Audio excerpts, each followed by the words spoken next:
আসসালামু আলাইকুম। আমি আজ আপনাদেরকে চিংড়ি মাছ দিয়ে কাঁঠাল রান্না করে দেখাবো।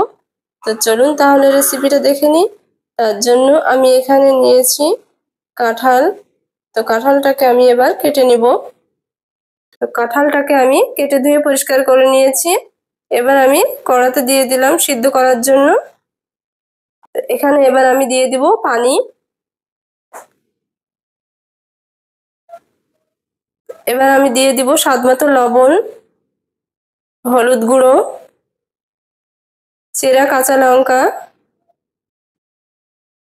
এবার আমি কাঁঠালটাকে ভালো করে সিদ্ধ করে নেব।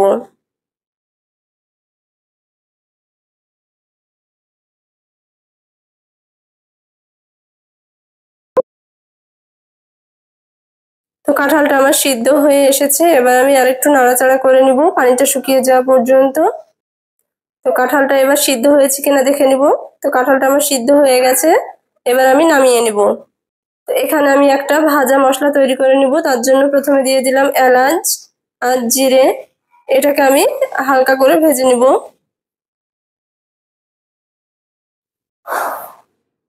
এগুলো আমার ভাজা হয়ে গেছে। এবার আমি এগুলোকে গুঁড়ো করে নিব। আমার গুঁড়ো করা হয়ে গেছে।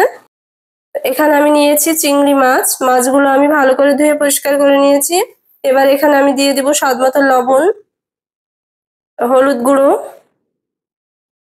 লঙ্কা গুঁড়ো। এগুলো এবার আমি ভালো করে মাখিয়ে নিব। আমার মাখানো হয়ে গেছে। এবার এগুলো আমি ভেজে নিব। তার জন্য এবার আমি গ্যাসে কড়া বসিয়ে দিয়েছি। এবার তেল দিয়ে দিব।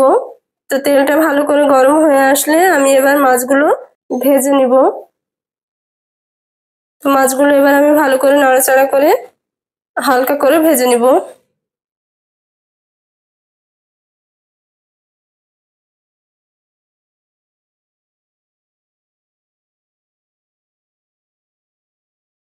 মাছগুলো আমার ভালো করে ভাজা হয়ে গেছে। এবার তুলে নিব।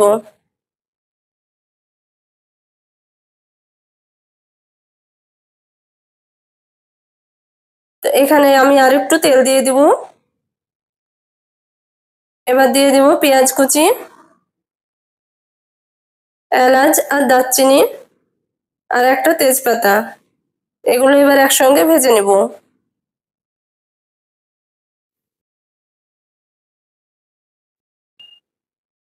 এগুলো আমার ভালো করে ভাজা হয়ে গেছে। এবার আমি এখানে কিছু মশলা দিয়ে দিব। প্রথমে আমি এখানে দিয়ে দিলাম জিরে বাটা, রসুন বাটা। এগুলো এবার আমি কষে নেব।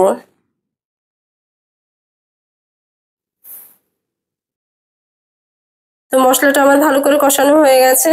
এবার আমি যে কাঁঠালগুলো সিদ্ধ করে রেখেছিলাম সেগুলো ঢেলে দিলাম। মশলার সাথে কাঁঠালটাকে ভালো করে নাড়াচাড়া করে নিব।